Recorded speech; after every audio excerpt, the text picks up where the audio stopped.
আচ্ছা, তাহলে আমরা শুরু করি। হ্যাঁ, আমরা আজকে ইকুইলিব্রিয়াম ইলেকট্রোকেমিস্ট্রি মানে সোজা কথা ইলেকট্রোকেমিক্যাল সেলের যে পোর্শনটা দেখেছিলাম তার কন্টিনিউয়েশনটা করি। লক্ষ্য করবে আমরা আগের ক্লাসটায় বেসিক্যালি একটা স্ট্যান্ডার্ড সেল দেখেছিলাম, যে সেলটাকে আমরা বলেছিলাম ওয়েস্টার্ন সেল বা ওয়েস্টার্ন ক্যাডমিয়াম সেল, যার দুটো টাইপ আমরা দেখেছিলাম, একটা ছিল স্যাচুরেটেড, একটা আনস্যাচুরেটেড।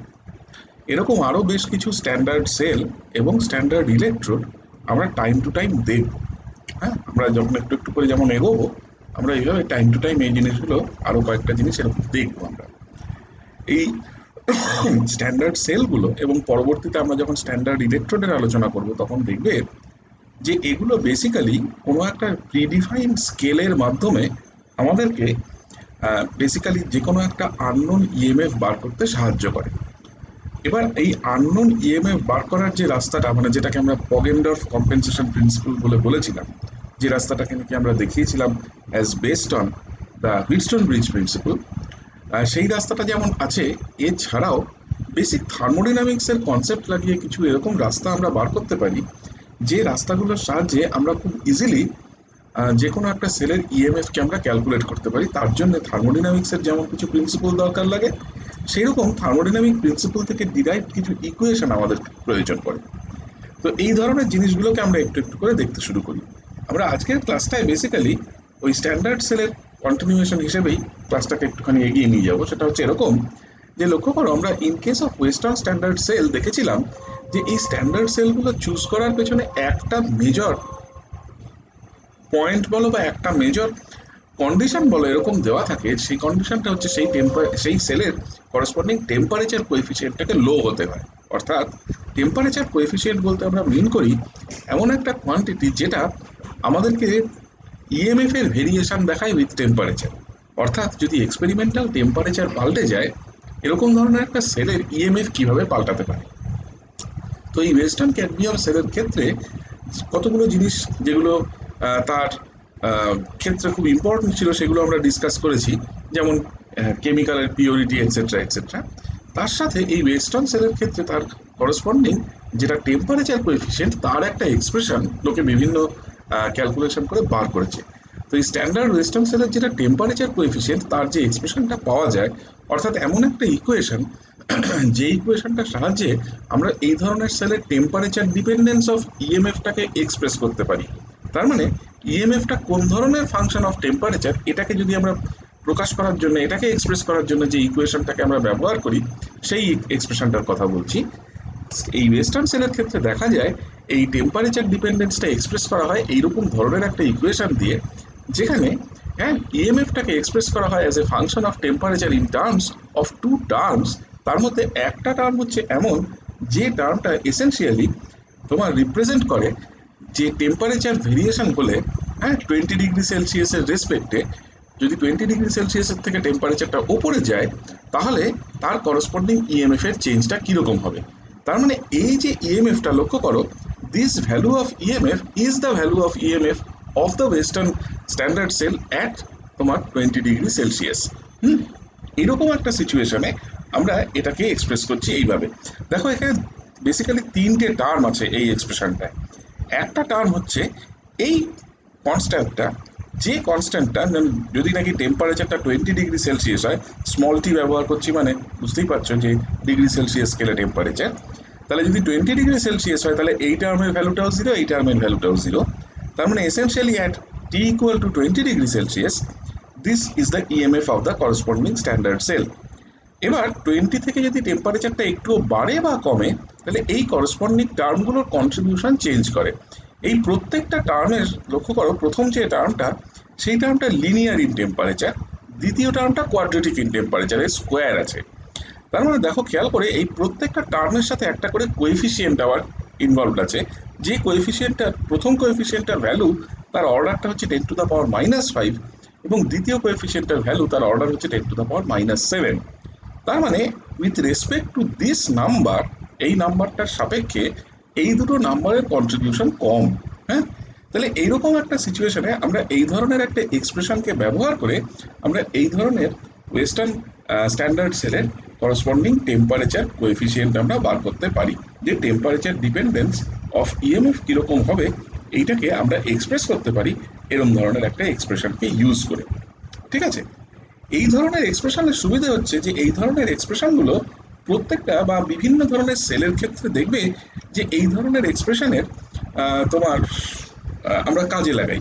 সেখানে কি হয়, আমরা অনেক ক্ষেত্রেই দেখা যাবে যে ইএমএফটাকে এরকমভাবে টেম্পারেচার ডিপেন্ডেন্ট একটা টার্ম দিয়ে আমরা এক্সপ্রেস করে থাকি। সেখানে যেটা পাল্টায় সেটা হচ্ছে এই টার্মের ভ্যালু পাল্টায় এবং করসপন্ডিং এই যে কোএফিসিয়েন্টগুলো, এই কোএফিসিয়েন্টের ভ্যালুগুলো পাল্টে যায়। একটা এক্সাম্পল দিচ্ছি, যেমন ধরো এই যে এক্সপ্রেশনটা, এই এক্সপ্রেশনটা হচ্ছে ওয়েস্টার্নের স্যাচুরেটেড সেলটার জন্য। হ্যাঁ, তার মানে this is the expression for the temperature dependence of EMF for the western saturated standard cell. কেউ যদি বলে যে আমি আনস্যাচুরেটেডের জন্য কি করে বার করব, কিচ্ছু করতে হবে না, সিম্পলি আনস্যাচুরেটেড জন্য যেটা করতে হবে, এই টেম্পারেচার কোএফিসিয়েন্টগুলো মোরলেস, এই যে এই কোএফিসিয়েন্টগুলো এগুলো মোরলেস সেম থাকে। যেটা পাল্টে যায় ওর এই ইএমএফ এর ভ্যালুটা পাল্টে যায়, এই ভ্যালুটা ফর দ্য আনস্যাচুরেটেড সেল পাল্টে হয়ে যায় 1.0186। তাহলে depending on the nature of the cell এই ধরনের এক্সপ্রেশনে কিছু কিছু টার্ম পাল্টে যায়। এটা আমরা যখন একটু একটু করে পড়তে পড়তে যাব আমরা দেখব যে এই ধরনের এক্সপ্রেশন আমরা বিভিন্ন সেলের ক্ষেত্রে to express the temperature dependence of the cell এই ধরনের এক্সপ্রেশন আমরা ব্যবহার করি। এবং এই ধরনের এক্সপ্রেশনগুলো আমাদেরকে কতগুলো সাহায্য করে কীরকম। ফর এক্সাম্পল, আমি মনে করো এই ধরনের কোনো একটা সেল ব্যবহার করে আমার কোনো একটা নির্দিষ্ট টেম্পারেচারে, আমি সেই দিন যখন এক্সপেরিমেন্ট করছি তখন ধরে নেওয়া যাক যে টেম্পারেচারটা হচ্ছে 32°C, তাহলে আমি সঙ্গে সঙ্গে জেনে যাব যে ওকে, তার মানে আমি যদি এই সেল নিয়ে কাজ করছি, এই সেলের টেম্পারেচার ডিপেন্ডেন্স অফ ইএমএফ এর এক্সপ্রেশন কি। আমার যদি ওই এক্সপ্রেশনটা জানা থাকে, তার মানে আমি আমার ওই এক্সপেরিমেন্টাল টেম্পারেচারটা এখানে বসিয়ে দিয়ে আমি আমার জন্য যে অ্যাপ্রোপ্রিয়েট ভ্যালু অফ ইএমএফটা হবে ওই পার্টিকুলার টেম্পারেচারে, সেই অ্যাপ্রোপ্রিয়েট ভ্যালু অফ ইএমএফটা আমি বার করে নিতে পারবো। এইটা হচ্ছে ইউটিলিটি এই ধরনের এক্সপ্রেশনগুলো ব্যবহার করার। এবং এরকম ধরনের এক্সপ্রেশন আমরা বিভিন্ন সময় বিভিন্ন সেলের ক্ষেত্রে আমরা এই জিনিসগুলো লিখব। ওকে, এখন ঘটনা হলো যে এই ধরনের যে কোনো ইলেকট্রোকেমিক্যাল সেলের সাথে অ্যাসোসিয়েটেড একটা ইলেকট্রোমোটিভ ফোর্স আছে, একটা পোটেনশিয়াল ডিফারেন্স আছে। যে পোটেনশিয়াল ডিফারেন্সটা, এই যে অ্যাটলিস্ট যে দুটো ইলেকট্রোড থাকে একটা সেলের সাথে অ্যাসোসিয়েটেড, এই দুটো ইলেকট্রোডের মধ্যে যে পোটেনশিয়ালের ডিফারেন্সটা, যাকে আমরা এক কথায় ইলেকট্রোমোটিভ ফোর্স বলি, বা যে ফোর্সটা রেসপন্সিবল হয় এই কারেন্ট ফ্লোয়ের জন্য through an external circuit in case of electrochemical cell, এই ইএমএফটার মানেটা কি এটা আমরা বুঝতে চাই। ইএমএফটা বার করার একটা রাস্তা আমরা অলরেডি দেখেছি, কিন্তু এই ইএমএফটার এক্স্যাক্ট মানেটা কি, এর মিনিংটা কি, কোনো একটা সেল রিয়াকশনের সাপেক্ষে, যেহেতু এই ধরনের ইলেকট্রোকেমিক্যাল সেল এমন এক ধরনের এক্সপেরিমেন্টাল সেট আপ, যে সেট আপে কী হয়, একটা কোনো কেমিক্যাল রিয়াকশনের কনসিকুয়েন্স হিসেবে, একটা কোনো কেমিক্যাল রিয়াকশনের ফল হিসেবে আমরা ইলেকট্রিসিটি পাই, আমরা ইলেকট্রিক কারেন্ট প্রডিউস করতে পারি as a result, as a consequence of certain chemical reaction. তাহলে এইরকম ধরনের একটা সিচুয়েশনে আমরা যদি দেখতে চাই যে আমরা কি ধরনের ইএমএফ বা কি ধরনের সেলের ক্ষেত্রে আমরা এই ইএমএফটা বার করছি, তাহলে এই ইএমএফ বার করার সাথে সেল রিয়াকশনের অ্যাসোসিয়েশনটা কি, এদের দুজনের মধ্যে যোগাযোগটা কি, এই জিনিসটা আমরা এখানে এসেনশিয়ালি বুঝতে চাই। তাহলে এই ধরনের যে কোনো একটা কাজ করার জন্য আমাদের প্রথম যেটা প্রয়োজন সেটা হচ্ছে যে ইএমএফ এর একটা বেসিক ধারণা আমাদের তৈরি করতে হয় based on the cell reaction, যে সেল রিয়াকশনের সাথে ইএমএফকে আমাদের বেসিক্যালি অ্যাসোসিয়েট করতে হয়। তো সেই অ্যাসোসিয়েশনটা তৈরি করার জন্য আমরা কতগুলো ছোট ছোট স্পেসিফিক কতগুলো জিনিস আমরা বোঝার চেষ্টা করি। প্রথম, যখনই আমরা কোনো একটা সেল সংক্রান্ত কোনো কিছু পড়ছি, তখন আমাদের শুধুমাত্র যে এক্সপেরিমেন্টালি ইএমএফ ডিটারমাইন করতে হবে using some method like the Poggendorff compensation method, তাই নয়, আমাদের এর সাথে অ্যাসোসিয়েটেড যে রিয়াকশনটা আছে, কোন ধরনের ইলেকট্রন ট্রান্সফার ঘটছে, কোথায় অক্সিডেশন হচ্ছে, কোন ইলেকট্রোডটা অ্যানোড, কোথায় রিডাকশন হচ্ছে, কোন ইলেকট্রোডটা ক্যাথোড, সেখানে কীরকমভাবে ইলেকট্রন ট্রান্সফার হচ্ছে, এই জিনিসগুলো আমাদেরকে বুঝতে হয়। তার মানে ইএমএফ বার করার সাথে সাথে আমাদের সেল রিয়াকশনটাকেও আইডেন্টিফাই করতে হয়। Once this cell reaction is identified, যেই মুহূর্তে আমরা এই রিয়াকশনটাকে চিনে ফেললাম, সেই রিয়াকশনটাকে চেনার মাধ্যমে এবার আমাদের ইএমএফ এর কোনো একটা পদ্ধতি বার করতে হয় যা দিয়ে আমরা এই ইএমএফ এর ভ্যালুটাকে পেতে পারি। এই ইএমএফ এর ভ্যালুটা যেমন এক্সপেরিমেন্টালি পাওয়া যায়, এই ইএমএফ এর ভ্যালুটাকে থিওরিটিক্যালি বার করারও রাস্তা আছে। অবভিয়াসলি সেটা কমপ্লিটলি থিওরিটিক্যাল না, তার মধ্যে এক্সপেরিমেন্টেরও একটা যোগাযোগ আছে, আমি সেটা পরে বলছি। কিন্তু এই ইএমএফটাকে শুধুমাত্র যে পগেন্ডর্ফ প্রিন্সিপাল ব্যবহার করেই যে আননোন ইএমএফ বার করা যাবে এরকম নয়। সেল রিয়াকশন জানা থাকলে সেই সেল রিয়াকশনের সাথে অ্যাসোসিয়েটেড কিছু প্রপার্টি আছে, যে প্রপার্টিগুলোকে হয়তো কাজে লাগিয়ে আমরা ইএমএফকে বার করতে পারি একটু ভুল পথে, যেখানে হয়তোবা আমাদের পগেন্ডর্ফ প্রিন্সিপালের মতন বা ওই ধরনের কোনো এক্সপেরিমেন্ট করার মতন কোনো এক্সপেরিমেন্ট না করেও আমরা ওটাকে বার করতে পারি। এখন ঘটনা হচ্ছে যে এই যে ইএমএফ, হ্যাঁ, আমরা এই ইএমএফ কোয়ান্টিটিটাকে যদি আমরা বার করতে চাই, এসেনশিয়ালি তার মানে আমাদেরকে প্রথম জানতে হবে যে একটা এরকম সেলের মধ্যে এক্সটার্নাল সার্কিট দিয়ে কোন ডিরেকশনে কারেন্ট ফ্লো হচ্ছে। অবভিয়াসলি কোন ডিরেকশনে কারেন্ট ফ্লো হচ্ছে এইটা বার করতে গেলে আমাদেরকে প্রথম জানতে হবে যে কোথায় ইলেকট্রনের এক্সেস আছে, কোথায় ইলেকট্রনের শর্টেজ আছে। অবভিয়াসলি যেদিকে ইলেকট্রনের এক্সেস থাকবে সেই দিক থেকে ইলেকট্রন, যেদিকে ইলেকট্রনের শর্টেজ আছে সেই দিকে ফ্লো করবে। তার মানে আমার একটা গ্রেডিয়েন্ট থাকবে ইলেকট্রনিক চার্জের। তাহলে যেখানে এক্সেস ইলেকট্রন সেইখান থেকে যেখানে স্কেয়ারসিটি, যেখানে ইলেকট্রনের মানে কমতি আছে, ঘাটতি আছে, সেই দিকে ইলেকট্রন যাবে। তার মানে once the direction of electron flow is known, তার মানে the direction of current flow is also known. আমরা সাধারণত যে ডিরেকশনে ইলেকট্রন ফ্লো করে তার বিপরীত ডিরেকশনটাকে কারেন্ট ফ্লো এর ডিরেকশন হিসেবে ধরে নিই। তার মানে সোজা কথায় যে কোনো একটা এরকম সেলের ক্ষেত্রে আমাদের যেটা জানার প্রয়োজন হচ্ছে যে এই ইলেকট্রোডগুলোর সাথে অ্যাসোসিয়েটেড পোলারিটিটা আমাদেরকে জানতে হচ্ছে। পোলারিটি মানে কি? লক্ষ্য করো, পোলারিটি কথাটার মানে হচ্ছে যে এই যে দুটো ইলেকট্রোড, যাকে আমরা একটাকে অ্যানোড বলছি, সেই ইলেকট্রোডটাকে আমি এক্ষুনি বলবো যেখানে অক্সিডেশন ঘটে, এবং আরেকটা ইলেকট্রোড যেটাকে আমি ক্যাথোড বলছি, অর্থাৎ সেই ইলেকট্রোডটা যেখানে রিডাকশন ঘটে। তাহলে যে ইলেকট্রোডে অক্সিডেশন ঘটছে এবং যে ইলেকট্রোডে রিডাকশন ঘটছে, এদের মধ্যে কোনো একটা ইলেকট্রোডে অবভিয়াসলি এক্সেস অফ ইলেকট্রন থাকবে এবং আরেকটা ইলেকট্রোডে কোথাও একটাতে স্কেয়ারসিটি বা ঘাটতি অফ ইলেকট্রন থাকবে। অবভিয়াসলি যে ইলেকট্রোডটাতে ইলেকট্রনের এক্সেস আছে সেই ইলেকট্রোডটা নেগেটিভ পোল হিসেবে ব্যবহার হবে, যে ইলেকট্রোডটাতে ইলেকট্রনের ঘাটতি থাকবে সেই ইলেকট্রোডটা পজিটিভ পোল হিসেবে ব্যবহার হবে। তার মানে কি? তার মানে দেখো, আমরা ইলেকট্রোড দুটোকে অলরেডি ক্লাসিফাই করে ফেললাম বাই দেয়ার চার্জেস। তার মানে তাদের চার্জের সাপেক্ষে তাদের আমরা পরিষ্কার করে স্পষ্ট করে ফেললাম যে আমাদের দু ধরনের ইলেকট্রোড আছে। একটা ইলেকট্রোডে ইলেকট্রনের এক্সেস, তার মানে সেখানে নেগেটিভ চার্জ বেশি, তার মানে that electrode will have a negative polarity. আরেকটা ইলেকট্রোড যেখানে ইলেকট্রনের স্কেয়ারসিটি, ঘাটতি, সেখানে অবভিয়াসলি যেহেতু নেগেটিভ চার্জ কম আছে তার মানে পজিটিভ চার্জ বেশি, তার মানে এসেনশিয়ালি সেখানটাতে সেই ইলেকট্রোডটার পোলারিটিটা পজিটিভ হবে। তার মানে লক্ষ্য করো, আমরা এই ইলেকট্রোডগুলোর সাথে অ্যাসোসিয়েটেড ইলেকট্রনিক এনভায়রনমেন্টটা দেখে, মানে কোথায় রিডাকশন হচ্ছে এবং কোথায় অক্সিডেশন হচ্ছে, এই দেখে আমরা ইলেকট্রোডগুলোর সাথে অ্যাসোসিয়েটেড পোলারিটিটাকে আমরা ডিটারমাইন করে ফেললাম। যেই মুহূর্তে তার মানে আমাদের পোলারিটি ডিটারমাইন্ড হয়ে গেল, তার মানে আমরা একটা জিনিস বুঝে গেলাম যে নেগেটিভ পোলারিটির ইলেকট্রোড থেকে পজিটিভ পোলারিটির ইলেকট্রোডের দিকে ইলেকট্রন ফ্লো ঘটবে। তাহলে এই যে নেগেটিভ পোলারিটির ইলেকট্রোড থেকে পজিটিভ পোলারিটির ইলেকট্রোডের দিকে ইলেকট্রন ফ্লো ঘটা, দ্যাট মিনস এক্সটার্নাল সার্কিটে ইলেকট্রনের ফ্লোয়ের ডিরেকশনটা আমরা পেয়ে গেলাম। তার মানে এক্সটার্নাল সার্কিটে যদি ইলেকট্রন নেগেটিভ থেকে পজিটিভের দিকে যায়, তার মানে আমার direction of current flow positive থেকে নেগেটিভের দিকে হবে, এটা আমরা পেয়ে যাচ্ছি। ঠিক আছে? এবার তার মানে দেখো, এইরকম ধরনের যে কোনো ইলেকট্রোকেমিক্যাল সেলের ক্ষেত্রে তাহলে এই যে ইলেকট্রনের ফ্লো কোনো একটা ডিস্টিংক্ট পোলারিটির ইলেকট্রোডের দিক থেকে অন্য আরেকটা ডিস্টিংক্ট পোলারিটির ইলেকট্রোডের দিকে, যদি নাকি এই ইলেকট্রোড দুটো এক্সটার্নালি কোনো একটা তার দিয়ে কানেক্টেড থাকে, তাহলে এইরকম ধরনের একটা সিচুয়েশনে আমরা আমরা তার মানে একটা কারেন্ট ফ্লো এর মতন একটা জিনিস আমরা দেখতে পাবো। ওকে, এখন দেখো, এই যে ইলেকট্রনগুলো ফ্লো করবে from the negative to the positive electrode in the external circuit, এই যে ঘটনাটা ঘটলো, এই ঘটনাটা ঘটার সাথে কি হলো দেখো, এই ফ্লোটা কতক্ষণ ধরে হবে, এই প্রশ্নটা যদি আমি তুলি, যতক্ষণ না এই পোটেনশিয়াল ডিফারেন্সটা ইকুয়ালাইজড হয়ে যাবে, যতক্ষণ না এই পোটেনশিয়াল ডিফারেন্সটা দুপাশের জন্য সমান হয়ে যাবে, ততক্ষণ এই ধরনের ইলেকট্রনের ফ্লো ঘটবে। তার মানে যে জিনিসটা দাঁড়াচ্ছে সেটা হচ্ছে যে তার মানে এই যে একটা ইলেকট্রোড, ধরো নেগেটিভ পোলারিটির ইলেকট্রোড, তাকে আমরা নেগেটিভ পোলারিটির ইলেকট্রোড এটা কেন বললাম? এই কারণে বললাম যে সেই নেগেটিভ পোলারিটির ইলেকট্রোডটার উপরে কোনো কারণে এক্সেস অফ ইলেকট্রন আছে। কেন এক্সেস অফ ইলেকট্রন আছে? তার মানে ওখানে ইলেকট্রন এসে কোনো রকমভাবে জমা পড়ছে। তাহলে দেখো, এই কথাটা আমি বিভিন্ন সময় ইলেকট্রোকেমিস্ট্রির এই পোর্শনটা পড়াতে গিয়ে বিভিন্ন সময় এরকম একটা কথা ব্যবহার করছি যে ইলেকট্রোডগুলো এসেনশিয়ালি হচ্ছে এক ধরনের সিঙ্কের মতন, এক ধরনের বাটির মতো।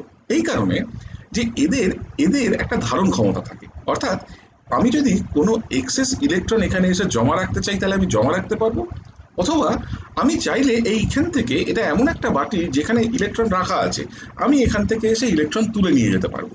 কেন এই কাজটা আমি করতে পারি? বিকজ লক্ষ্য করে দেখবে যে কোনো একটা এই ধরনের সেলের ইলেকট্রোড হয় তৈরি একটা মেটাল দিয়ে, নতুবা তৈরি একটা মেটালদের অ্যামালগাম দিয়ে, মানে দুটো মেটালের মিক্সচার, অথবা তৈরি কোনো একটা মেটাল তার উপরে কোনো একটা মেটালের সল্টের কোটিং দিয়ে। অর্থাৎ এসেনশিয়ালি এই ইলেকট্রোডগুলোর নেচারটা হচ্ছে মেটালিক ইন ক্যারেক্টার, এদের নেচারটা মেটালের মতো। যেহেতু metals are essentially containers, very good containers of free electrons, এই মেটালগুলোর এই প্রপার্টিটাকে আমরা ইলেকট্রোডের প্রপার্টিতে ব্যবহার করি এসেনশিয়ালি। তার মানে এই ইলেকট্রোডগুলো এমন কতগুলো জায়গায় নেন ইলেকট্রোকেমিক্যাল সেল, যে জায়গাটাতে আমরা ইচ্ছে মতন ইলেকট্রন স্টোর করতে পারি, দরকার মতো সেখান থেকে স্টোরড ইলেকট্রন তুলে নিয়ে যেতে পারি। আমার কোনো একটা আয়নকে অক্সিডাইজ করার প্রয়োজন হলো, আয়নটা ইলেকট্রনগুলো ছেড়ে দিল, কোথায় ছাড়লো? ইলেকট্রোডের ওপর ছাড়লো। ইলেকট্রোডটা বাটি, ওই ছেড়ে দেওয়া ইলেকট্রনগুলো রেখে দিল নিজের কাছে। কোনো একটা মেটালের প্রয়োজন হলো নিজেকে রিডিউস করার, সে হায়ার একটা অক্সিডেশন স্টেটে ছিল, সে রিডাকশনের ফলে মানে ইলেকট্রন অ্যাকসেপ্ট করে সে লোয়ার অক্সিডেশন স্টেটে যেতে চাইছে। ফেরিক অবস্থায় ছিল, সে ইলেকট্রন নিয়ে ফেরাস হতে চাইছে।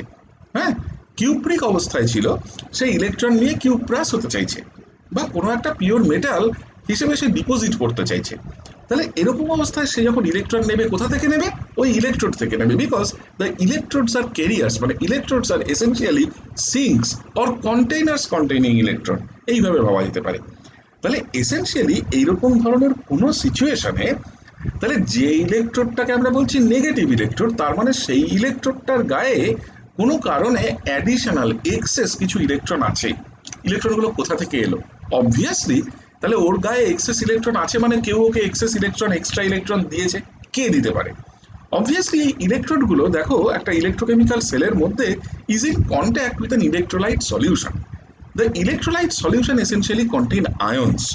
তাহলে অবভিয়াসলি ওই ইলেকট্রোলাইট সলিউশনে থাকা কোনো একটা আয়ন নিশ্চয়ই তার নিজের অক্সিডেশনের সুবাদে, সে নিশ্চয়ই ওই ইলেকট্রোডকে ইলেকট্রন দিয়েছে। তার মানে কি হয়েছে? বেসিক্যালি কোনো একটা আয়ন অক্সিডাইজ করেছে মানে সেই ইলেকট্রন ছেড়েছে।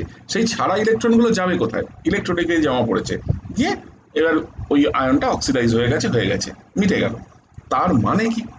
তার মানে এই এক্সেস অ্যাডিশনাল অক্সিডেশনের ফলে ছাড়া ইলেকট্রনগুলো যে ইলেকট্রোডে জমা পড়ছে, সেই ইলেকট্রনটা নেগেটিভলি চার্জ। ঠিক উল্টো ঘটনাটা, এক্স্যাক্টলি উল্টো ঘটনাটা যে ইলেকট্রোডের কাছে রিডাকশন হচ্ছে সেই ইলেকট্রোডের গায়ের কাছে ঘটবে। কি? কোনো একটা আয়নের প্রয়োজন পড়েছে টু গেট রিডিউসড, সে কি করবে? সে এবার ওই ইলেকট্রোড, একটা বাটি রূপে ওটাকে কল্পনা করো, সে ওইখান থেকে ইলেকট্রন তুলবে, সে ওখান থেকে ইলেকট্রন নিয়ে নিজে রিডিউসড হয়ে সে একটা কিছু করলো। এইবার যেই মুহূর্তে সে রিডিউসড হয়ে গেল, সেই রিডিউসড হওয়ার সাথে সাথে তার কি হলো? তার সেই যে অ্যাডিশনাল ইলেকট্রনগুলো সে নিয়েছিল, সেই ইলেকট্রনের ঘাটতিটা, সেই ইলেকট্রনের স্কেয়ারসিটিটা অবভিয়াসলি কোথায় দেখতে পেল? সেই ইলেকট্রনের স্কেয়ারসিটিটা তৈরি হলো আমার ইলেকট্রনের সারফেসের ওপরে। সেই ইলেকট্রনের সারফেসের ওপরটায় তার মানে এসেনশিয়ালি কি দাঁড়াচ্ছে? তার পজিটিভলি চার্জ হয়ে গেল। তার মানে লক্ষ্য করো, দু ধরনের ইলেকট্রনের ঘটনা আমরা দেখতে পেলাম। এক ধরনের ইলেকট্রোড যার সারফেসের কাছে তোমার অক্সিডেশন হচ্ছে, সেখানে যে অক্সিডাইজ হচ্ছে সেই ইলেকট্রন ছেড়ে দিয়ে যাচ্ছে, তার মানে সেই ইলেকট্রোডটা নেগেটিভলি চার্জ। যে ইলেকট্রোডের সারফেসের কাছে রিডাকশন হচ্ছে, সে ওই ইলেকট্রোড থেকে ইলেকট্রন তুলে নিয়ে যাচ্ছে, তার মানে সেই ইলেকট্রোডের করসপন্ডিং সারফেসটা কিরকম হবে? সেই ইলেকট্রোডের করসপন্ডিং সারফেসটা এসেনশিয়ালি পজিটিভলি চার্জ। তার মানে এইরকম ধরনের সিচুয়েশনে আমরা দু ধরনের কেস তার মানে দেখতে পাচ্ছি। তাহলে যে ইলেকট্রোড সারফেসের গায়ের কাছে অক্সিডেশন হচ্ছে, নেগেটিভলি চার্জ হচ্ছে। অক্সিডেশন হওয়া মানে তার সাথে তৈরি হওয়া পোলারিটিটা নেগেটিভ। যে ইলেকট্রোডের গায়ে অক্সিডেশন হয় তাকে আমরা বলি অ্যানোড। যে ইলেকট্রোডটার গায়ের কাছে রিডাকশন হচ্ছে, তার পোলারিটিটা হয়ে যাচ্ছে পজিটিভ। এই ধরনের ইলেকট্রোডকে আমরা পরিষ্কার কথায় বলে থাকি অ্যাজ দ্য করসপন্ডিং ক্যাথোড। তার মানে লক্ষ্য করো, এবার আমি যদি এই ক্যাথোড এবং অ্যানোড এই দুটো ইলেকট্রোডকে এক্সটার্নালি একটা ইলেকট্রিক্যাল তার দিয়ে, একটা যদি সার্কিট দিয়ে এদেরকে জুড়ে দিই, তাহলে the electrons will flow from the electrode which has an access of electron, মানে যেখানে অক্সিডেশন হয়েছে, মানে যেখানে অ্যানোড, সেখান থেকে ক্যাথোডের দিকে এক্সটার্নাল সার্কিট দিয়ে আমার একটা ইলেকট্রনের ফ্লো হবে। ঠিক আছে? তাহলে এরকম ধরনের একটা সিচুয়েশনকে বোঝার জন্য let us take up an example. আমরা একটা এক্সাম্পল ধরি, একদম কংক্রিট এক্সাম্পল। হুম। এবং এই এক্সাম্পলটাকে ধরার সাথে সাথে আমরা এরকম ধরনেরই একটা এক্সাম্পল নিয়ে এক্স্যাক্টলি ঘটনাটা কি ঘটছে ইন অ্যান ইলেকট্রোড এবং ইলেকট্রোড সারফেসের ওপর সেই জিনিসটাকে আমরা বোঝার চেষ্টা করি। নোটিস করো যে এই ধরনের যে কোনো ইলেকট্রোকেমিক্যাল সেলে যেটাই ঘটুক না কেন, সেই জিনিসটা কিন্তু ঘটছে ইন টু ফেজেস। কেন? লক্ষ্য করে দেখো, ইলেকট্রোডগুলো হয় মেটালের তৈরি, নয় মেটাল অ্যামালগামের তৈরি, নতুবা তোমার কোনো এক ধরনের তোমার কি বলবো, মানে ধরো তোমার মেটাল, সেই মেটালটার উপরে মেটালের কোনো একটা সল্টের কোটিং আছে, এইরকম কোনো একটা জিনিস দিয়ে তৈরি, মানে বেসিক্যালি সেটা সলিড। এবং সেই ইলেকট্রোডটা যার কন্ট্যাক্টে আছে সেটা কিন্তু একটা হোমোজেনাস সলিউশন। সেটা কে? সেটা হচ্ছে করসপন্ডিং আমার সেই ইলেকট্রোলাইট সলিউশনটা। সেই ইলেকট্রোলাইট সলিউশনটার সাথে কন্ট্যাক্টে এবার রিয়াকশনটা কোথায় ঘটছে একটু চিন্তা করো। দেখো, রিয়াকশনটা ঘটতে গেলে আমার অক্সিডেশনই ঘটুক অথবা রিডাকশনই ঘটুক, যে ধরনের রিয়াকশনই ঘটুক না কেন, সেই ধরনের কোনো একটা রিয়াকশনকে ঘটতে গেলে ঘটতে হচ্ছে কিন্তু ইলেকট্রোডটার কাছে। কারণ এই যে ইলেকট্রনের আদান প্রদান, সেটা অক্সিডেশনই হোক রিডাকশনই হোক, এই ইলেকট্রনের আদান প্রদান মানে এক্সচেঞ্জ, এটা কিন্তু ঘটবে ইলেকট্রোড থেকে। তার মানে যে কোনো ইলেকট্রোকেমিক্যাল সেল বা এই ধরনের যে কোনো সেলে যখন কোনো এরকম ইলেকট্রন এক্সচেঞ্জ রিয়াকশন ঘটে, সেটা অক্সিডেশন প্রসেসই হোক রিডাকশন প্রসেসই হোক, এটা কিন্তু ইন্টারফেসে ঘটছে। ইন্টারফেস মানে কি? এই সলিড ফেজ মানে ইলেকট্রোডের সলিড ফেজ এবং ইলেকট্রোলাইট সলিউশনের লিকুইড ফেজ, এরা যে জায়গাটাতে, যে প্লেনটাতে এরা কন্ট্যাক্টে আসছে একে অপরের সাথে, সেই প্লেনটার কাছাকাছি কিন্তু, সেই প্লেনটাতে কিন্তু এই ধরনের রিয়াকশনটা ঘটছে। তার মানে এরকম ধরনের যে কোনো ইলেকট্রোকেমিক্যাল সেলের ক্ষেত্রে রিয়াকশন স্টাডি করতে যাওয়া মানেই হচ্ছে ওই সারফেসটাতে, ওই ইলেকট্রোডের সারফেসটার উপরে রিয়াকশনটা দেখা। এই ধরনের সারফেস রিয়াকশনগুলোর সাথে অ্যাসোসিয়েটেড একটা কাইনেটিক্স আছে, যেটা একদম different from the typical kinetics of ordinary chemical reactions. একটা টিপিক্যাল অর্ডিনারি কেমিক্যাল রিয়াকশনের কাইনেটিক্স, যেমন আমরা জানি, কতগুলো ডেফিনিট কতগুলো ফ্যাক্টরের উপর ডিপেন্ড করে। যেমন টেম্পারেচার একটা খুব ইম্পর্ট্যান্ট ফ্যাক্টর, যেমন the presence of catalyst is a very important factor. হ্যাঁ, ঠিক এইরকমভাবেই এই ইলেকট্রোড কাইনেটিক্সের মতন প্রসেস, এটাও এরকম কিছু ফ্যাক্টর, যেগুলো, যে ফ্যাক্টরগুলো নাকি অর্ডিনারি কেমিক্যাল রিয়াকশনের সাথে অ্যাসোসিয়েটেড, সেই ফ্যাক্টরগুলোর ওপর তো ডিপেন্ড করেই, এছাড়াও অন্যান্য কিছু ফ্যাক্টরের উপরেও ডিপেন্ড করে। আমরা খানিক দূর পড়ে নিই, আমি তারপরে তোমাদেরকে বলবো এরা অ্যাডিশনাল কোন কোন ফ্যাক্টরের উপর ডিপেন্ড করে। কিন্তু যেটা সবচেয়ে মানে স্পেশাল এই ইলেকট্রোড রিয়াকশনগুলোর ক্ষেত্রে, that this electrode reactions are always in general heterogeneous reactions. Heterogeneous কেন? এরা একটা ফেজে ঘটে না, এরা শুধুমাত্র লিকুইড ফেজটাকে ইনভলভ করে বা শুধুমাত্র সলিড ফেজটাকে ইনভলভ করে এই রিয়াকশন ঘটে না। এই রিয়াকশন ঘটতে গেলে মিনিমাম দুটো ফেজের ইনভলভমেন্ট দরকার। একটা ফেজ হচ্ছে ওই ইলেকট্রোডটার সলিড ফেজ, আরেকটা ফেজ হচ্ছে ওই ইলেকট্রোলাইট সলিউশনটার লিকুইড ফেজ। এই দুটোর সাইমালটেনিয়াস প্রেজেন্স আমাদের এখানে প্রয়োজন। ওকে, এখন এই ধরনের কোনো একটা ইলেকট্রোড প্রসেসকে স্টাডি করার জন্য আমরা একটা এক্সাম্পল বেছে নিই। ধরে নাও এরকম একটা সিচুয়েশন আছে, আমরা একটা সেল তৈরি করেছি। কিরকম সেল? এমন একটা সেল যে সেলটাতে একটা ইলেকট্রোড হচ্ছে জিঙ্ক মেটালের তৈরি, যে জিঙ্ক ইলেকট্রোডটাকে আমরা ডুবিয়ে রেখেছি এমন একটা সলিউশনে যেখানে জিঙ্ক প্লাস 2 আয়ন আছে। ঠিক আছে, কোথা থেকে এসছে জিঙ্ক প্লাস 2 আয়ন? ধরে নাও জিঙ্ক ক্লোরাইডের একটা সলিউশন থেকে। পাশে আরেকটা যে ইলেকট্রোড আছে, সেই ইলেকট্রোডটা আমাদের এমন, যেটা তৈরি হচ্ছে ক্যাডমিয়াম মেটাল দিয়ে, এবং সেই ক্যাডমিয়াম মেটালের ওই ইলেকট্রোডটাকে ডুবিয়ে রাখা হচ্ছে একটা ক্যাডমিয়াম প্লাস 2 সলিউশনের মধ্যে। ধরে নাও ক্যাডমিয়াম ক্লোরাইড সলিউশন। ঠিক আছে, এই দুটো যে সলিউশন, এই দুটো সলিউশনেরই কনসেন্ট্রেশন বলো অ্যাক্টিভিটি বলো আমাদের জানা আছে। ঠিক আছে, তাহলে এরকম হচ্ছে আমাদের পরিস্থিতিটা। তাহলে এইরকম ধরনের একটা সেল আমরা তৈরি করলাম। তাহলে এই সেলটাকে, এই যে আমি এতগুলো কথা বলে একটা সেলকে তৈরি করার কথা বললাম, একটা zinc electrode dipped in a solution of zinc plus 2, একটা cadmium electrode dipped in a solution of cadmium 2 plus, এই এতগুলো কথাকে যদি আমার প্রত্যেকবার একটা সেলের ক্ষেত্রে বলতে হয়, তাহলে এটা তো মুশকিল। তাহলে এই জিনিসটার একটা রিপ্রেজেন্টেশনের আমাদের ব্যবস্থা করতে হবে, যে এই পুরো জিনিসটা, যে কথাগুলো আমি বললাম একটা সেলের কনস্ট্রাকশন সংক্রান্ত, এই কনস্ট্রাকশন সংক্রান্ত সমস্ত কথাগুলোকে যদি আমি একটা লাইনে রিপ্রেজেন্ট করতে চাই, তাহলে আমি কি করব? তাহলে এই ধরনের যে কোনো একটা ইলেকট্রোকেমিক্যাল সেলকে রিপ্রেজেন্ট করার মতন একটা পদ্ধতি আমাদের থাকতে হবে। যেমন আমি যদি কাউকে এই কথাটা বলি যে এরকম ভাবে যে ধরো বললাম that some quantity B is a linear function of A, বা some quantity Y is a linear function of X, হ্যাঁ, with an intercept of say C. তাহলে এই কথাটা ভাষায় প্রকাশ করার চাইতে ইজি হচ্ছে F equal to some M X plus C, এরকম একটা ইকুয়েশন লেখা। ঠিক একই রকম ভাবে এই যে আমি কথাটা বললাম যে একটা জিঙ্ক ইলেকট্রোডকে ডিপ করা আছে একটা জিঙ্ক 2+ সলিউশনে, এবং একটা কপার এই ক্যাডমিয়াম ইলেকট্রোডকে ডিপ করা আছে একটা ক্যাডমিয়াম 2+ এর সলিউশনে, এই পুরো কথাটাকে আমি রিপ্রেজেন্ট করতে চাই, একে আমি কোনোভাবে সিম্বলিক্যালি দেখাতে চাই। কি করে দেখাবো? তাহলে this results in the construction of a proper representation for a cell. তাহলে সেই সেলটাকে কি করে প্রপারলি রিপ্রেজেন্ট করবো? এই সেলটাকে রিপ্রেজেন্ট করার সবচেয়ে সোজা রাস্তা হচ্ছে এরকম ধরনের একটা স্ট্রাকচার। কিরকম? দেখো, প্রত্যেকটা জিনিস আমি আলাদা আলাদা করে ক্লিয়ার করছি। দেখো, একদম বাম ধার থেকে এসো, লক্ষ্য করো, this is zinc solid. Solid তার মানে দিস ইজ অ্যান ইলেকট্রোড। এই যে ভার্টিক্যাল লাইনটা দেখছো মাঝখানে, এই ভার্টিক্যাল লাইনটা সবসময় একটা সিঙ্গল ভার্টিক্যাল লাইন যদি থাকে, একটা সিঙ্গল ভার্টিক্যাল লাইন সবসময় রিপ্রেজেন্ট করে একটা ফেজ বাউন্ডারিকে। তার মানে this is a boundary in between two phases. দুটো ফেজ আছে। কোন কোন ফেজ? লেফট হ্যান্ড সাইডে হচ্ছে একটা সলিড ফেজ। কোন সলিড ফেজ? জিঙ্কের solid phase, zinc ইলেকট্রোডটা।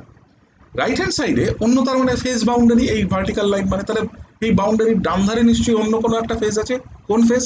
Liquid phase. সেই লিকুইড ফেজে কে আছে? আমার একটা ইলেকট্রোলাইট সলিউশন আছে। কোন ইলেকট্রোলাইট সলিউশন? সেটা হচ্ছে জিঙ্ক 2+ এর ইলেকট্রোলাইট সলিউশন। তার কনসেন্ট্রেশন বলো, আমি এখানে অ্যাক্টিভিটি দিয়ে লিখেছি থার্মোডিনামিক্যালি নিজেকে সঠিক রাখার জন্য, কনসেন্ট্রেশন লিখলেও কোনো ক্ষতি নেই। তাহলে এখানে আমি যে ইলেকট্রোলাইট সলিউশনটা নিয়েছি সেটা হচ্ছে এই ফেজটা। ঠিক একই রকম ভাবে, হ্যাঁ, মাঝখানের এই এই ডাবল ভার্টিক্যাল লাইনটাকে আপাতত ছেড়ে দাও। হ্যাঁ, ঠিক একই রকম ভাবে ডান দিক থেকে এসো। ডান দিকে দেখো একটা সলিড ভার্টিক্যাল লাইন আছে, তার মানে আবার এটাও একটা ফেজ বাউন্ডারি। হ্যাঁ, তার মানে এই ফেজ বাউন্ডারির ডান পাশে কে আছে? দেখো একটা সলিড ফেজ আছে। কোন সলিড ফেজ এটা? This represents the cadmium solid, মানে this is the cadmium electrode. This cadmium solid phase, which is the electrode, is separated by this vertical line representing a phase boundary from a liquid phase. কোন liquid phase? না ওই cadmium 2+ এর ওই সলিউশনটা। ঠিক আছে? তার মানে দেখো, আমি এই ডাবল ভার্টিক্যাল লাইনটার মানে আমি এখনো বলিনি, বলছি। এই জাস্ট এই ডাবল ভার্টিক্যাল লাইনটাকে বাদ দিয়ে যতটুকু বললাম, এই দিয়ে আমি কিন্তু স্পষ্ট করে দিলাম যে আমার ওই ইলেকট্রোকেমিক্যাল সেলে কারা কারা ইলেকট্রোড, কারা কারা ইলেকট্রোলাইট। তাহলে আমি পরিষ্কার বুঝে গেলাম আমার একটা ইলেকট্রোড হচ্ছে জিঙ্ক ইলেকট্রোড, আরেকটা ইলেকট্রোড হচ্ছে ক্যাডমিয়াম ইলেকট্রোড। একটা ইলেকট্রোলাইট সলিউশন যার মধ্যে জিঙ্ক ইলেকট্রোডটা ডোবানো আছে, that electrolyte solution is some aqueous solution of zinc 2+, zinc ক্লোরাইডের মতন কোনো কিছু। আবার ঠিক একই রকম ভাবে ডান দিকে ক্যাডমিয়াম ইলেকট্রোডটা যে ইলেকট্রোলাইট সলিউশনটার মধ্যে ডোবানো আছে, সেটা হচ্ছে ক্যাডমিয়াম 2+ এর কোনো একটা অ্যাকুয়াস সলিউশন। ব্যাস, আমার কাছে স্পষ্ট হয়ে গেল। এই মাঝখানের এই যে ডাবল যে ভার্টিক্যাল লাইনটা দেখছো, this double vertical line represents the fact যে এই সেট আপটা, এই লেফট হ্যান্ড সাইডের বাম দিককার এই সেট আপটা is separated from the set up on the right hand side by means of a partition. এদের দুজনের মধ্যে একটা পার্টিশন আছে। এই সলিউশনটার সাথে এই সলিউশনটার কোনো কন্ট্যাক্ট নেই। এরকম হতে পারে যে this solution along with this electrode is kept in a beaker, this solution along with this electrode is kept in another beaker. এদের মধ্যে ডিরেক্টলি কোনো কন্ট্যাক্ট নেই, এদের মধ্যে সলিউশনগুলোর মধ্যে কোনো কন্ট্যাক্টে তারা নেই। আমরা পরবর্তীকালে দেখাবো এদেরকে কন্ট্যাক্টে আনার জন্য, রিয়াকশনটাকে ঘটার জন্য এদের দুজনের মধ্যে একটা জিনিসকে কানেক্ট করতে হয় যাকে বলে সল্ট ব্রিজ। আমি সল্ট ব্রিজের রোল আমি পরে তোমাদের দেখাবো। এখন শুধু মনে মনে ভেবে নাও, ধরে নাও যে এই দুজনের মধ্যে আর্টিফিশিয়ালি কোনো একটা ব্রিজের মারফত এদের মানে এদের মধ্যে একটা কন্ট্যাক্ট আছে, এটাকে আপাততর জন্য মনে মনে ধরে নাও। মানে এরকম ঘটনাটা একদমই নয় যে এই এই বাঁদিককার সেট আপটা এর প্রেজেন্স জানে না, এটাও নয়। আবার ডান দিককার সেট আপটা এর প্রেজেন্স জানে না, এটাও নয়। এরা একে অপরের প্রেজেন্স জানে। এদের মধ্যে একটা কোনো না কোনোভাবে কন্ট্যাক্ট আছে। এই কন্ট্যাক্টটা কিভাবে আছে সেটা আমি তোমাদেরকে পরে বলবো, পরের দিনকার ক্লাসটাতেই বলবো। শুধু আপাতত এইটুকু ধরে নাও। তার মানে আপাততর জন্য দেখো, তাহলে দিস দিস এক্সপ্রেশন, এটাকে একটা এক্সপ্রেশনই বলছি। এই এক্সপ্রেশনটা তার মানে is a representation of a cell. একটা সেলের রিপ্রেজেন্টেশন, এই সেলের রিপ্রেজেন্টেশনটা পারফেক্ট হওয়াটা খুব প্রয়োজনীয়। আমরা এই যে সেলের রিপ্রেজেন্টেশনটা করেছি, আমরা এই সেলের রিপ্রেজেন্টেশনটা করেছি কিন্তু কতগুলো নর্ম, কতগুলো নিয়মকে মেনে, কতগুলো কনভেনশনকে মেনে। আমরা যে কনভেনশন মেনে এই সেলের রিপ্রেজেন্টেশন আজকের দিনে লিখি, এই রিপ্রেজেন্টেশন লেখার কনভেনশনটা তৈরি হচ্ছে 1953 সালে। এটাকে আমরা স্টকহোম কনভেনশন বলি। হ্যাঁ, এই স্টকহোম, হ্যাঁ, সুইডেনের এক রাজধানী স্টকহোম, সেই স্টকহোমে বসে লোকে এটা ঠিক করেছিল যে এই কনভেনশন, আইইউপিএসি অ্যাকচুয়ালি, যে এই কনভেনশনটা কিরকম হবে। তাহলে এই স্টকহোম কনভেনশন মোতাবেক আমরা আজকের দিনে কিন্তু এই যে কোনো একটা সেলকে রিপ্রেজেন্ট করি। আমি কিন্তু চাইলে যে কোনো রকম সিম্বলিক রিপ্রেজেন্টেশন দিয়ে একটা সেলকে কিন্তু আমি লিখতে পারি না। আমি যদি এই রিপ্রেজেন্টেশনটাকে পাল্টে দিই, আমাকে কিন্তু, মানে আমি যদি কোনো কনভেনশনাল রিপ্রেজেন্টেশন না মেনে সেই রিপ্রেজেন্টেশনটাকে অস্বীকার করে আমার নিজের মতন করে একটা রিপ্রেজেন্টেশন তৈরি করি, তাহলে কিন্তু সেই রিপ্রেজেন্টেশনের প্রত্যেকটা পয়েন্ট আমাকে আলাদা করে ক্লিয়ার করে দিতে হবে। সেই জন্য সেই সমস্ত জিনিসকে বাইপাস করার জন্য আমরা যেটা করে থাকি সেটা হচ্ছে, যেটা অ্যাকসেপ্টেড কনভেনশন, সেই অ্যাকসেপ্টেড কনভেনশনটাকে মেনে আমরা রিপ্রেজেন্টেশনটা থেকে তৈরি করি। ওকে, এবার মনে করো আমি এরকম একটা সেল আমি তৈরি করেছি, এই সেলটার করসপন্ডিং ইএমএফটা আমার জানা নেই। ঠিক আছে, আমি এবার এই ইএমএফটা বার করতে চাই। আমি এবার করলাম কি, এই সেলটাকে নিলাম, আমাদের সেই পগেনডর্ফ প্রিন্সিপালের যে পড়াশোনা আমরা করেছিলাম, সেই পগেনডর্ফ প্রিন্সিপালের পড়াশোনা করার জায়গাটা, সেই জিনিসটাকে মেনে আমরা ওই সেলটার ইএমএফটাকে বার করলাম। কিভাবে বার করব? একটা সেল অফ নোন ইএমএফ আমরা নিয়েছি, সেই সেল অফ নোন ইএমএফ সেইটাকে নিয়ে আমরা তার সাথে এটাকে কানেক্ট করে দিলাম। কানেক্ট করে দিয়ে যেরকমভাবে আমরা পগেনডর্ফ প্রিন্সিপাল ব্যবহার করি, ওই হুইটস্টোন ব্রিজ প্রিন্সিপাল মেনে নিয়ে, সেই প্রিন্সিপাল মেনে আমরা এই সেলটার করসপন্ডিং ইএমএফটাকে আমরা ডিটারমাইন করে নিলাম। ঠিক আছে, ধরো অ্যাট এ গিভেন টেম্পারেচার, ধরা যাক 25 ডিগ্রি সেলসিয়াস, সে 25 ডিগ্রি সেলসিয়াসে এই সেলটার ইএমএফটা বেরোলো এত ভোল্ট, 1359 ভোল্ট। ঠিক আছে, এবং আমরা সাইমালটেনিয়াসলি এটাও দেখলাম যে ডিরেকশন অফ ইলেকট্রন ফ্লো দেখে নিলাম। আমরা দেখে নিলাম যে ইলেকট্রনটা ফ্লো করছে ফ্রম জিঙ্ক টু ক্যাডমিয়াম, অর্থাৎ জিঙ্কের ডিরেকশন থেকে ক্যাডমিয়ামের ডিরেকশনে ইলেকট্রন ফ্লো করছে। কি করে এটা দেখবো? অবভিয়াসলি পগেনডর্ফ কম্পেনসেশন প্রিন্সিপাল কাজে লাগাতে গেলে দুটো সেলকে আমার ওই সার্কিট মেনে লাগাতে হবে। তাহলে ওই দুটো সেলের পোলারিটি কোন দিকে হচ্ছে সেই দিক থেকে আমি বার করতে পারবো দেখে। হ্যাঁ, যে আমি তার মানে পোলারিটি মেনটেন করে যে আমি ব্যালেন্স পয়েন্টটা কিভাবে পাচ্ছি, সেল দুটোকে একই দিকে পোলারিটি রেখে লাগালে না বিপরীত দিকে পোলারিটি রেখে লাগালে। তাহলে আমি যদি একই দিকে পোলারিটি রেখে লাগিয়ে পেয়ে থাকি, তাহলে ওই সেলটার মানে নোন সেলের যেটা পোলারিটি, তাহলে এই আননোন সেলেরও পোলারিটি তাই।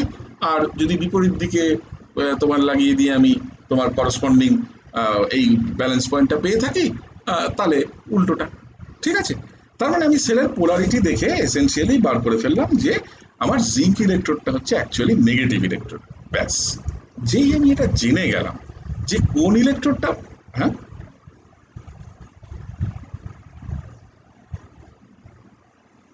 জিঙ্ক ইলেকট্রোডটা কেন নেগেটিভ ইলেকট্রোড বলছি সেটা বলার জন্য, বোঝার জন্য আমাদের যেটা করতে হচ্ছে সেটা হচ্ছে এসেনশিয়ালি আমাদের ওই পগেনডর্ফ প্রিন্সিপালটা ব্যবহার করছি। তো পগেনডর্ফ প্রিন্সিপালের সার্কিটটায় চলে যাও। পগেনডর্ফ প্রিন্সিপালের সার্কিটের ক্ষেত্রে দেখো, ওই এ সেল যেটা, মানে যেটা সেল অফ নোন ইএমএফ, তার যে পোলারিটি, তার নেগেটিভ ইলেকট্রোড এবং পজিটিভ ইলেকট্রোড যেভাবে কানেক্টেড, এবং যেটা সেল অফ আননোন পোলারিটি, আমাদের ক্ষেত্রে এই আননোন পোলারিটির সেল এক্সটা হচ্ছে এখন এটা, কারণ এর ইএমএফ আমরা জানি না। তাহলে এই দুটো সেলকে আমি কিভাবে মানে কানেক্ট করতে পারি আমার ওই পগেনডর্ফ প্রিন্সিপালের সার্কিটে? এক, দুটোর পোলারিটি একই দিকে রেখে, মানে দুটোই মাইনাস প্লাস রেখে কানেক্ট করতে পারি, যেভাবে আমি সেদিন ছবিটা এঁকেছিলাম। ঠিক আছে, এরকম হতে পারে যে দেখা গেল যে এই দুটো পোলারিটিকে সেম পোলারিটিতে যদি রেখে কানেক্ট করে আমি একটা ব্যালেন্স পয়েন্ট পাচ্ছি। যদি আমি ব্যালেন্স পয়েন্টটা পাই, তাহলে বুঝবো যে হ্যাঁ ঠিক আছে, আমার তার মানে এখানে মানে হুইটস্টোন ব্রিজ প্রিন্সিপাল ওবেড হচ্ছে, আমি একটা ব্যালেন্স পয়েন্ট পাচ্ছি। যদি না পাই, তাহলে মানে আমি যে কোনো একটা সেলের পোলারিটিকে ঘুরিয়ে দিতে হবে আমার। আমি যে কোনো একটা সেলের পোলারিটিকে ঘুরিয়ে দিলাম, ঘুরিয়ে দিলে তাহলে আমি ব্যালেন্স পয়েন্টটা এবার পাবো। যেই মুহূর্তে আমি ব্যালেন্স পয়েন্টটা পেলাম, তাহলে আমি কি দেখলাম, যে যে কোনো একটা সেলের রেসপেক্টে আরেকটা সেলের পোলারিটি ছিল বিপরীত। তাহলে যদি আননোন সেলের নেগেটিভ পোলটা নোন সেলের পজিটিভ দিকে কানেক্টেড হয়ে থাকে, তাহলে যে পোলারিটি আসবে সেই পোলারিটি নিশ্চয়ই আগের কানেক্টিভিটিতে আসতো না। তার মানে আমি বার করে ফেললাম যে ব্যালেন্স পয়েন্ট আসতে গেলে ইলেকট্রনের ফ্লোটা কোন দিকে হতে হয়, কারেন্টের ফ্লোটা কোন দিকে হতে হয়, বিকজ আমরা জানি যে ইলেকট্রনের ফ্লো এর বিপরীত দিকে হচ্ছে কারেন্টের ফ্লো হয়। তার মানে আমি ইলেকট্রনের ফ্লো এর ডিরেকশনটা বার করে ফেললাম। তার মানে পগেনডর্ফ প্রিন্সিপল অ্যাপ্লাই করে আমি শুধুমাত্র যে এই পার্টিকুলার সেলটার আননোন ইএমএফটাই এই টেম্পারেচারে 25°C টেম্পারেচারে বার করলাম তাই নয়, আমি সাইমালটেনিয়াসলি আরেকটা জিনিসও বার করে ফেললাম। কি করলাম? আমি ডিরেকশন অফ ইলেকট্রন ফ্লোটা বার করে ফেললাম। আমি ডিরেকশন অফ ইলেকট্রন ফ্লোটা বার করলাম এবং বার করে দেখলাম যে ইলেকট্রন অ্যাকচুয়ালি ফ্লো করছে from the zinc electrode to the cadmium electrode. তার মানে জিঙ্ক থেকে ক্যাডমিয়ামের দিকে যদি ইলেকট্রন ফ্লো হয়, তার মানে সোজা কথায় জিঙ্ক ইলেকট্রোডের ওপর ইলেকট্রনের এক্সেস আছে। তার মানে the zinc electrode must be the negative electrode. তাহলে if the zinc electrode is the negative electrode, তাহলে then cadmium electrode must be the positive electrode. তার মানে আমি সিম্পল পগেনডর্ফ প্রিন্সিপলের সার্কিটের সাইন সেইটা আমাকে বলে দেবে যে ডিরেকশন অফ ইলেকট্রন ফ্লো কোনটা। যেই মুহূর্তে আমি ডিরেকশন অফ ইলেকট্রন ফ্লো জেনে গেলাম, তার মানে সেই মুহূর্তে আমি বুঝে গেলাম যে আমার এই পার্টিকুলার সেলটার ক্ষেত্রে কোন ইলেকট্রোডটাতে ইলেকট্রনের এক্সেস আছে। অবভিয়াসলি যে দিক থেকে ইলেকট্রন যাচ্ছে সেই দিকেই নিশ্চয়ই ইলেকট্রনের এক্সেস আছে। তাহলে যেখানে ইলেকট্রনের এক্সেস আছে সেখানে ইলেকট্রন বেশি জমা পড়েছে। ইলেকট্রন কিভাবে জমা পড়তে পারে? একমাত্র তখনই কোনো একটা ইলেকট্রোডের উপরে ইলেকট্রন জমা পড়তে পারে যদি নাকি সেই ইলেকট্রোডের কাছে তোমার অক্সিডেশন হয়। তার মানে জিঙ্ক ইজ দ্য ইলেকট্রোড যে ইলেকট্রোডে অক্সিডেশন ঘটছে। তার মানে যদি জিঙ্ক ইলেকট্রোড সম্বন্ধে এটা ক্লিয়ারলি জেনে যাই যে জিঙ্ক ইলেকট্রোডের ক্ষেত্রে অক্সিডেশনের মতন কোনো প্রসেস ঘটছে, সামথিং লাইক দিস, তার মানে আমি জেনে গেলাম যে ক্যাডমিয়াম ইলেকট্রোডে এরকম একটা প্রসেস হচ্ছে which is nothing but the reduction. তার মানে ক্যাডমিয়াম ইলেকট্রোডে রিডাকশন ঘটছে। ওকে, লক্ষ্য করো এই যে ইলেকট্রোড রিয়াকশনগুলোকে আমি এখানে লিখছি, এই ইলেকট্রোড রিয়াকশনগুলোকে যখন আমি এখানে লিখছি, এই ধরনের ইকুইলিব্রিয়াম কন্ডিশনে ইলেকট্রোকেমিক্যাল সেলের সাথে অ্যাসোসিয়েটেড ইলেকট্রোড রিয়াকশন লিখতে গেলে সব সময় নেসেসারিলি মাঝখানে হয় ইকুয়াল টু চিহ্ন দেবে, নয় একটা ইকুইলিব্রিয়াম সাইন দেবে। কেউ যদি কোনো এরকম ইলেকট্রোড রিয়াকশনের ক্ষেত্রে একটা অ্যারো দিয়ে রিয়াকশনটাকে লেখো, দ্যাট ইটসেলফ ইন্ডিকেটস যে তুমি একটা ইররিভার্সিবল প্রসেস পারফর্ম করছো। অ্যারো অ্যারো থাকলে কিন্তু হবে না। তার মানে এই ধরনের ইলেকট্রোড রিয়াকশন লেখার সময় আমরা সবসময় চেষ্টা করব একটা ইকুইলিব্রিয়াম চিহ্ন দিতে, কারণ আমরা কিন্তু শুরুর থেকে একটা জিনিস বারবার বলে আসছি, সেটা হচ্ছে যে আমরা এখানে ইলেকট্রোড প্রসেসগুলো এমন একটা কন্ডিশনে দেখছি যে কন্ডিশনটা হচ্ছে একটা ইকুইলিব্রিয়াম অথবা ইকুইলিব্রিয়াম কন্ডিশনের খুব কাছাকাছির একটা কন্ডিশন। মানে এইরকম ধরনের একটা প্রসেস স্পন্টেনিয়াসলি যদি ঘটে, এটা রিভার্সিবলি যদি ঘটে, তার মানে আমি যদি উল্টো দিক থেকে একটা ইনফাইনাইটেসিমালি বেশি পরিমাণ ফোর্স এখানে অ্যাপ্লাই করি, তাহলে আমি উল্টো কাজটা করতে পারবো। এইরকম একটা কন্ডিশনে আমরা রিয়াকশনটাকে দেখছি। তার মানে এই ধরনের electrochemical cell under the condition of equilibrium আমাকে যদি কোনো রকম এই ধরনের রিয়াকশনকে রিপ্রেজেন্ট করতে হয়, তাহলে এই ধরনের রিয়াকশনকে রিপ্রেজেন্ট করতে গেলে সবচেয়ে ভালো বুদ্ধি হচ্ছে একটা সাধারণ ইকুয়াল টু চিহ্ন দাও, অথবা যদি মনে হয় যে না আমি আরো প্রিসাইজ থাকবো তাহলে একটা ইকুইলিব্রিয়াম চিহ্ন দাও। তাহলে এই হলো আমার অক্সিডেশন প্রসেস, তাকে আমি যেভাবে লিখলাম with an equal to sign or an equilibrium sign in between, ঠিক একই রকম ভাবে ক্যাডমিয়াম ইলেকট্রোডে ঘটা রিডাকশন প্রসেসটাকে আমি একই রকম ভাবে লিখব। যখন আমরা এরকম ধরনের যে কোনো ইলেকট্রোড রিয়াকশন লিখবো, আরেকটা জিনিস খুব সন্তর্পণে মাথায় রাখতে হবে, নাহলে যে কোনো একজন টিচারের কিন্তু এই রাইট আছে যে সেই ইলেকট্রোড রিয়াকশনটা কেটে দিতে পারেন। আমি যখন একটা ইলেকট্রোড রিয়াকশন লিখব, আমি যে স্পিসিসগুলো ব্যবহার করছি সেই ইলেকট্রোড রিয়াকশনটাকে প্রকাশ করতে, সেই স্পিসিসগুলো যেন কোন স্টেটে আছে এটা আমি স্পষ্ট করে দিই। যেমন জিঙ্ক থেকে যখন জিঙ্ক 2+ হচ্ছে, তার মানে জিঙ্ক সলিড ছিল, মানে ইলেকট্রোড থেকে আসছে, আমি যেন ব্র্যাকেটে এই সলিড কথাটা লিখি।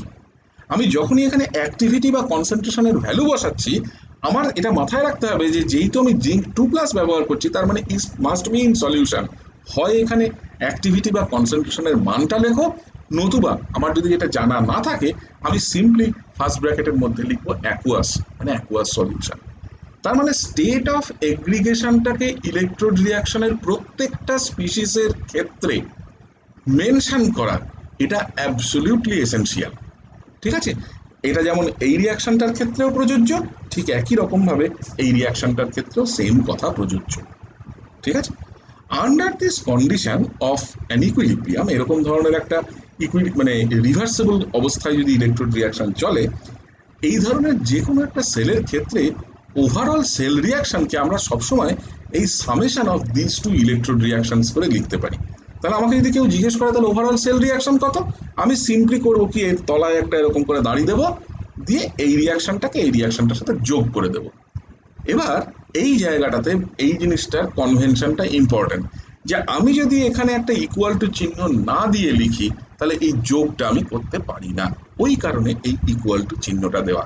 Since under the condition of equilibrium the overall reaction going on in an electrochemical cell is the sum of the individual electrode reactions, সেই কারণে কিন্তু আমরা যেটা করে থাকি সেটা হচ্ছে যে এদের সাথে অ্যাসোসিয়েটেড করসপন্ডিং যে ওভারঅল রিয়াকশন, সেটাকে যেহেতু আমরা এদেরকে যোগ করে লিখি, সেই যোগফলটা যাতে আমরা লিখতে পারি তার জন্য কিন্তু আমাদের এই ব্যবস্থাটি করতে হয়। তার মানে আমি যখন ওভারঅল সেল রিয়াকশন লিখবো তখন আমি সিম্পলি এদেরকে যোগ করে দেবো, যেই যোগ করবো দুপাশ থেকে এই দুটো ইলেকট্রন কেটে যাবে, কেটে গিয়ে আমার যেটা ওভারঅল সেল রিয়াকশন দাঁড়াবে, সেই ওভারঅল সেল রিয়াকশনটা হচ্ছে এটা। এবং এবং এর সাথে অ্যাসোসিয়েটেড ইএমএফটা আমরা অলরেডি মেপে ফেলেছি, এবং টেম্পারেচারটা আমাকে মেনশন করতে হবে। তাহলে দেখো, যে কোনো একটা প্রপার সেল, তার মানে এই জায়গাটুকুতে যতটুকু জিনিস আমার লেখা আছে, this is actually some representation in the perfect manner. কীরকম? আমি প্রথমে সেলটাকে সঠিকভাবে রিপ্রেজেন্ট করব, আমি সেই সেলটার সাথে অ্যাসোসিয়েটেড ইলেকট্রোডের ওপরে ঘটা ইলেকট্রোড রিয়াকশনগুলোকে সঠিকভাবে রিপ্রেজেন্ট করব, এবং আমি সেই ইলেকট্রোড রিয়াকশনের যোগফল হিসেবে ওভারঅল সেল রিয়াকশনটাকে সঠিকভাবে রিপ্রেজেন্ট করব, এবং তার এক্সপেরিমেন্টালি ডিটারমাইন্ড ইএমএফকে বলবো, তার ভ্যালুটা বলবো, উইথ এ প্রপার ইউনিট বলবো, এবং কোন টেম্পারেচারে এটা মাপা হয়েছে সেই টেম্পারেচারটা আমি মেনশন করব। তার মানে যখনই আমি ইএমএফ মেজারমেন্ট বা এই ধরনের কোনো কাজ আমি করব, তখন আমাকে কতগুলো জিনিস স্পেসিফিক্যালি একদম পয়েন্ট ওয়াইজ অক্ষরে অক্ষরে পালন করতে হবে। কি? শুধু একটা ইএমএফ এর ভ্যালু আমি বলে দিলাম, অমুক সেলের ইএমএফ এর ভ্যালু, এরকম একটা সেল লিখে নিয়ে তার ইএমএফ এর ভ্যালু বলে দিলাম এত ভোল্ট, আমি টেম্পারেচার বললাম না, আমি সেই ইএমএফটার সাথে অ্যাসোসিয়েটেড রিয়াকশনগুলো বললাম না। আমি রিয়াকশনগুলো বলা না বলা মানে কিন্তু আমি কোন কোন পার্টিকুলার ইলেকট্রোডটা ক্যাথোড, কোন পার্টিকুলার ইলেকট্রোডটা অ্যানোড, সেটা স্পষ্ট হয় না। আমি শুধু একজন ব্যক্তিকে, সে আমাকে জিজ্ঞেস করলো যে তুমি সেলটা বানালে, এই সেলটার ইএমএফ কত, আমি তাকে বলে দিলাম যে এত এত ভোল্ট, হয়ে গেল। সে এবার কি বুঝবে? তাকে তো বুঝতে গেলে তাকে তো প্রথমে তো এই জিনিসটা ক্লিয়ার করতে হবে, যে আমি প্রথমে এইটা আমাকে স্পষ্ট করতে হবে যে ওই সেলটাতে অক্সিডেশন কোথায় হচ্ছে, রিডাকশন কোথায় হচ্ছে, মানে আমাকে ইলেকট্রোড রিয়াকশনগুলো স্পষ্ট করে লিখতে হবে। ইলেকট্রোড রিয়াকশনগুলো স্পষ্ট করে লেখা মানে হচ্ছে প্রত্যেকটা ইলেকট্রোড রিয়াকশনের ক্ষেত্রে যে যে কেমিক্যাল স্পিসিসগুলো সেই ইলেকট্রোড রিয়াকশনে ইনভলভ, সেই কেমিক্যাল স্পিসিসগুলোর স্পষ্ট একটা ধারণা আমাকে প্রোভাইড করতে হবে যে তারা কোন স্টেট অফ অ্যাগ্রিগেশনে থেকে ওই রিয়াকশনটা ঘটাচ্ছে, কে সলিড, কে অ্যাকুয়াস ফেজে আছে, কে সলিউশনে, কার অক্সিডেশন স্টেট কত, যদি কনসেন্ট্রেশন জানা থাকে কার কি কনসেন্ট্রেশন এটসেট্রা। ইলেকট্রোড রিয়াকশনগুলো লেখা হয়ে গেলে এটা স্পষ্ট হলো যে কোথায় অক্সিডেশন হচ্ছে, মানে কোন ইলেকট্রোডটা অ্যানোড, কোন ইলেকট্রোডটা ক্যাথোড। তার মানে দেখো, আমি যত একটু একটু করে এই ধরনের জিনিস এইরকম লেখার মাধ্যমে স্পষ্ট করতে করতে যাব, যে মানুষটি এই লেখাটিকে দেখছেন তার মাথায় কিন্তু সেই ইলেকট্রোকেমিক্যাল সেলটা সম্বন্ধে একটা ছবি তৈরি হতে হতে যাবে। আমি যদি এই সমস্ত জিনিসগুলো লিখে একজনকে দিয়ে দিই, তাকে এবার যদি আমি ঘুরিয়ে বলি তুমি এই ইলেকট্রোকেমিক্যাল সেলটার ছবি আঁকো, সে কিন্তু আঁকতে পারবে। আমি যদি অস্পষ্ট রাখি জিনিসটাকে, সে কিন্তু ছবিটা আঁকতে পারবে না। আমি সব কিছু করলাম, করে টেম্পারেচারটাকে বললাম। তার মানেও এই যে আমি ইএমএফটা মাপলাম, এই ইএমএফটা আমি কোন টেম্পারেচারে মাপছি সেটা আমি তাহলে স্পেসিফাই করলাম না। তার মানে আমার কিন্তু এখানে আবার একটা অস্পষ্ট জায়গা থেকে গেল। আমি তাহলে সেই লোকটিকে বলে দিলাম না, সেই লোকটিকে আমি বুঝিয়ে দিলাম না যে স্পেসিফিক্যালি আমি কোন টেম্পারেচারে ইএমএফটা মাপছি। এবার এই ইএমএফটা মাপার সেই করসপন্ডিং পার্টিকুলার টেম্পারেচারটাকে কিন্তু আমার স্পেসিফিক্যালি মেনশন করতে হবে। তাহলে এইখানে কতগুলো স্পেসিফিক জিনিস আছে যে জিনিসগুলো আমার ইএমএফ মেজারমেন্টের সাথে জড়িয়ে। তাহলে ইএমএফ মেজারমেন্ট করলেই আমাকে সাইমালটেনিয়াসলি তার করসপন্ডিং যে রিয়াকশন, যে রিয়াকশনের জন্য ওই ইএমএফটা তৈরি হচ্ছে, হ্যাঁ, যে রিয়াকশনের জন্য বেসিক্যালি কারেন্টটা ফ্লো করছে, সেই রিয়াকশনটাকে ঠিক করে স্পেসিফাই করতে হবে। ঠিক একই রকমভাবে হ্যাঁ, সেই রিয়াকশনে অ্যাসোসিয়েটেড যে স্পিসিসগুলো আছে তাদের স্টেট অফ অ্যাগ্রিগেশন আমাকে স্পেসিফাই করতে হবে, সেইগুলোর সাথে আমার তাদের কনসেন্ট্রেশন, সেই ইএমএফটা মাপার টেম্পারেচার, এটসেট্রা এটসেট্রা, এই কোয়ান্টিটিগুলোকে আমার একদম আলাদা করে স্পেসিফিক্যালি স্পেসিফাই করে দিতে হবে। ঠিক আছে, এই জিনিসগুলো স্পেসিফাই করলে পরে তবে আমি ক্লিয়ারলি বলতে পারবো যে কি ধরনের কি ঘটনা ঘটলো। তাহলে একটা অ্যাকচুয়ালি এই ধরনের ঘটনা যখন ঘটে, এরকম ধরনের একটা সেলে যখন এরকম ধরনের কোনো রিয়াকশন হয়, অ্যাট দ্য মলিকুলার লেভেল কি ঘটে, কোন জিনিসটা, কোন কি ঘটনাটা এখানে ঘটছে, এই জিনিসটাকে আমরা একটুখানি পিক্টোরিয়ালি ব্যাপারটাকে বোঝার চেষ্টা করি, একটা ছবির আকারে আমরা এই ব্যাপারটাকে একটু বুঝতে চেষ্টা করি। ধরে নাও আমাদের কাছে এরকম একটা সেল আছে, সেই সেলটা হচ্ছে এরকম দেখতে একটা সেল, কিরকম একটা সেল যেখানে একটা দিকে জিঙ্ক ইলেকট্রোড, দেখো এবার স্পষ্ট হয়ে যাচ্ছে, জিঙ্ক ইলেকট্রোড ডিপ করা আছে একটা solution of say something some zinc nitrate or something, যার কনসেন্ট্রেশন আমি বলে দিয়েছি 1 মোলার। ডান দিকে একটা কপার ইলেকট্রোড আছে যেটাকে ডিপ করা আছে সে আর একটা কোনো কপার 2+ সলিউশন, সে কিউপ্রিক নাইট্রেট বা এরকম কিছু, যার কনসেন্ট্রেশন 0.1 মোলার। এবার আমি দেখতে চাইছি এইরকম দুটো ইলেকট্রোড, তাদের করসপন্ডিং ইলেকট্রোলাইট সলিউশন বলে দিলাম, তাদের করসপন্ডিং তোমার কনসেন্ট্রেশন বলে দিলাম, দিয়ে আমি এদেরকে দেখতে চাই যে এদেরকে নিয়ে আমি যদি একটা সেল তৈরি করি তাহলে সেই সেলটা কীরকমভাবে পারফর্ম করে অ্যাট দ্য মলিকুলার লেভেল। তার মানে এইখানে একটা বিকার রেখেছি, দেখো লেফট হ্যান্ড সাইডে, এই বিকারটা এই বিকারটার মধ্যে আমি একটা ইলেকট্রোডকে বসাবো, এই বিকারটার মধ্যে আমি আরেকটা ইলেকট্রোডকে বসাবো। ধরো এই বিকারে আমি কথার কথা বলছি জিঙ্ক ইলেকট্রোডকে বসালাম, তাহলে এই বিকারে আমি জিঙ্ক নাইট্রেটের সলিউশন অফ কনসেন্ট্রেশন 1 মোলার ঢেলে দিলাম।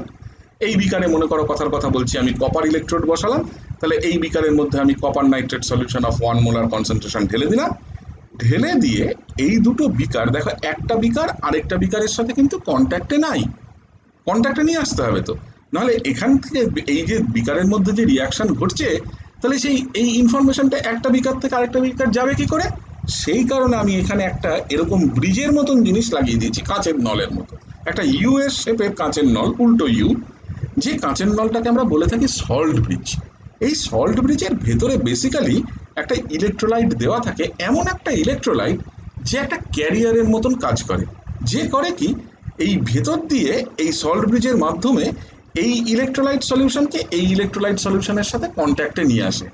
সল্ট ব্রিজে যে ইলেকট্রোলাইট সলিউশনটা ব্যবহার করা হয়, এই ইলেকট্রোলাইট সলিউশনটার একটা স্পেশাল প্রপার্টি আছে, কি বলতো, এর ইলেকট্রোলাইটটার পজিটিভ আয়ন এবং নেগেটিভ আয়ন মানে ক্যাটায়ন এবং অ্যানায়নের ট্রান্সপোর্ট নাম্বারগুলো খুব কাছাকাছি হয়, মানে দুটোরই ট্রান্সপোর্ট নাম্বার প্রায় 0.5 করে হয়।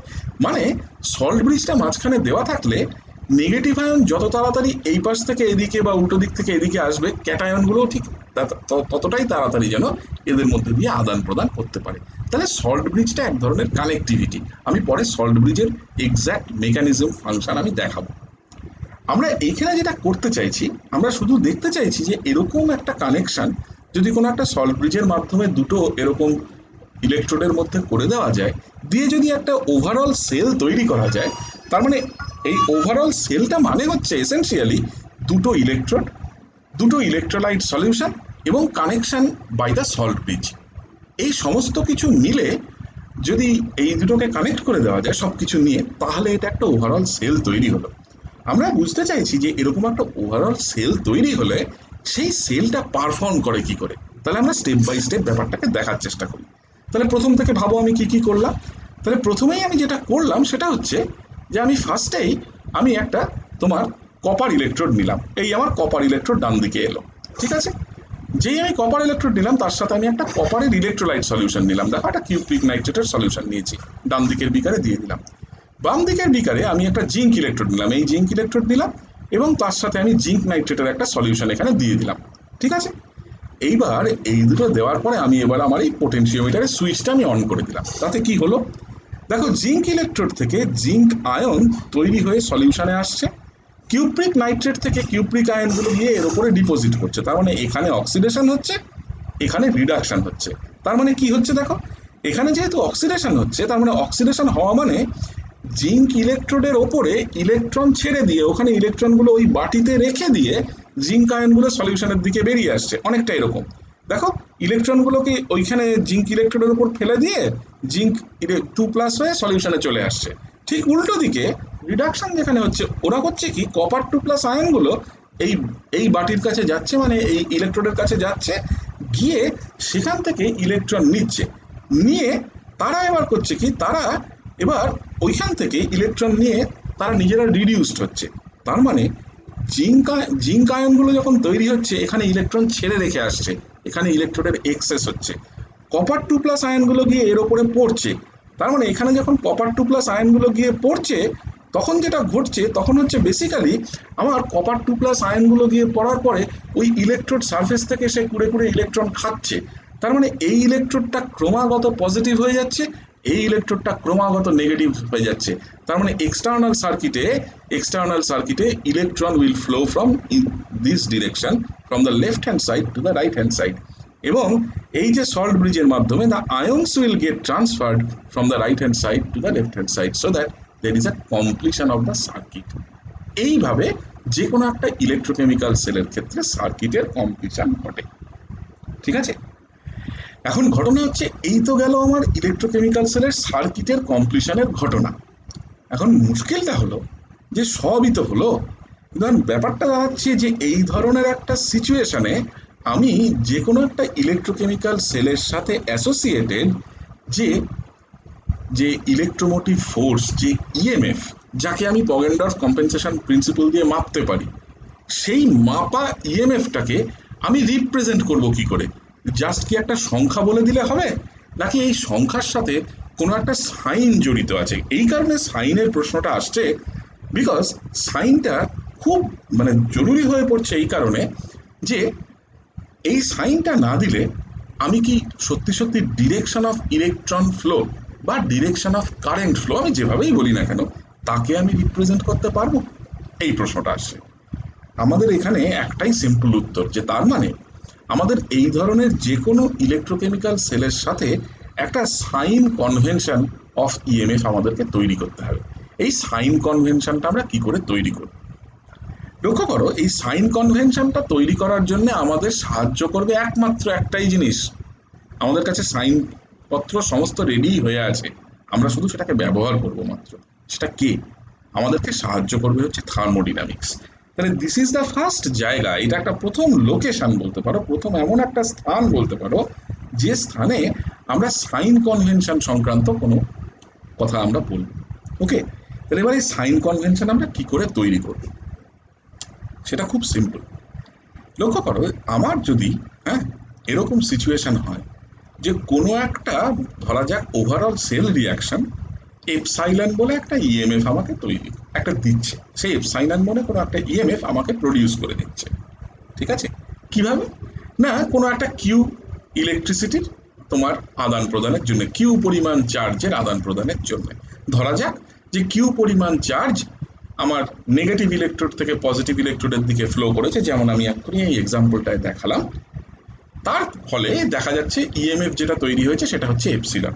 তাহলে total amount of electrical work কত? তাহলে charge into corresponding potential difference, তাহলে কিউ টাইমস এপসাইলন। তাহলে কিউ টাইমস এপসাইলন হচ্ছে আমার total amount of electrical work. ঠিক আছে, এখন লক্ষ্য করো, ফ্যারাডেজ ল পরিষ্কার আমাকে বলে দেয় যে প্রত্যেক equivalent reacting Q is equal to, সেটা আমাদের কত নাম্বার অফ মোলস রিঅ্যাক্ট করছে, এবং এক এক মোলের জন্য 1 ফ্যারাডে মানে 96500 করে কুলম্ব চার্জ। তাহলে টোটাল কিউ চার্জ, যেটাকে আমি খুব ইজিলি বার করে নিতে পারি বাই ফ্যারাডেজ ল, তাহলে কিউটা আমার এনএফ দিয়ে বেরিয়ে যাবে। তাহলে এই যে টোটাল ইলেকট্রিক্যাল ওয়ার্ক যেটা আমি পাবো, সেটা যেটা নাকি কিউ টাইমস দ্য ইএমএফ, সেই টোটাল ইলেকট্রিক্যাল ওয়ার্কের চেহারা কিরকম হবে? তাহলে আমার নেট ইলেকট্রিক্যাল ওয়ার্ক হয়ে যাবে কিউ টাইমস এপসিলন মানে এনএফ টাইমস এপসিলন, মিটে গেল। এখন দেখো, এইরকম কোনো ওয়ার্ক, যদি এরকম কোনো ওয়ার্কের ইনভলভমেন্ট থাকে, সেটা যদি সেলটা পারফর্ম করে, তাহলে সেই সেল সেটা পারফর্ম করেছে নিশ্চয়ই কোনো একটা ফ্রি এনার্জি ডিক্রিজের ফলে। এই ওয়ার্কটা কে দিচ্ছে? এই ওয়ার্কটা তো প্রডিউস করছে সেল। তাহলে সেল যেহেতু এই ওয়ার্কটা প্রডিউস করছে, তার মানে নিশ্চয়ই কোনো একটা কেমিক্যাল রিয়াকশন ঘটেছে বলেই তো এই ইলেকট্রিক্যাল ওয়ার্কটা আসছে। তাহলে কেমিক্যাল রিয়াকশনটা স্পন্টেনিয়াসলি ঘটেছে, নিজে নিজে ঘটেছে। তাহলে নিজে নিজে ঘটেছে মানে তাহলে there must have been a decrease in গিভস ফ্রি এনার্জি। তাহলে সেই ডিক্রিজ ইন গিবস ফ্রি এনার্জির সাথে এই এই ওয়ার্কটার একটা তোমার ইকুয়ালিটি থাকা উচিত। তার মানে আমি একটা কথা খুব সিম্পলি বলতে পারি যে এই ধরনের কোনো একটা সেলের মধ্যে যে কেমিক্যাল রিয়াকশন ঘটছে, সেই ঘটা কেমিক্যাল রিয়াকশনটার সাথে অ্যাসোসিয়েটেড যে decrease in Gibbs free energy, সেই decrease in Gibbs free energy is responsible for producing this electrical work. তাহলে this electrical work produce can be equated to the net decrease, decrease বলে minus sign রেখেছি, decrease in the Gibbs free energy.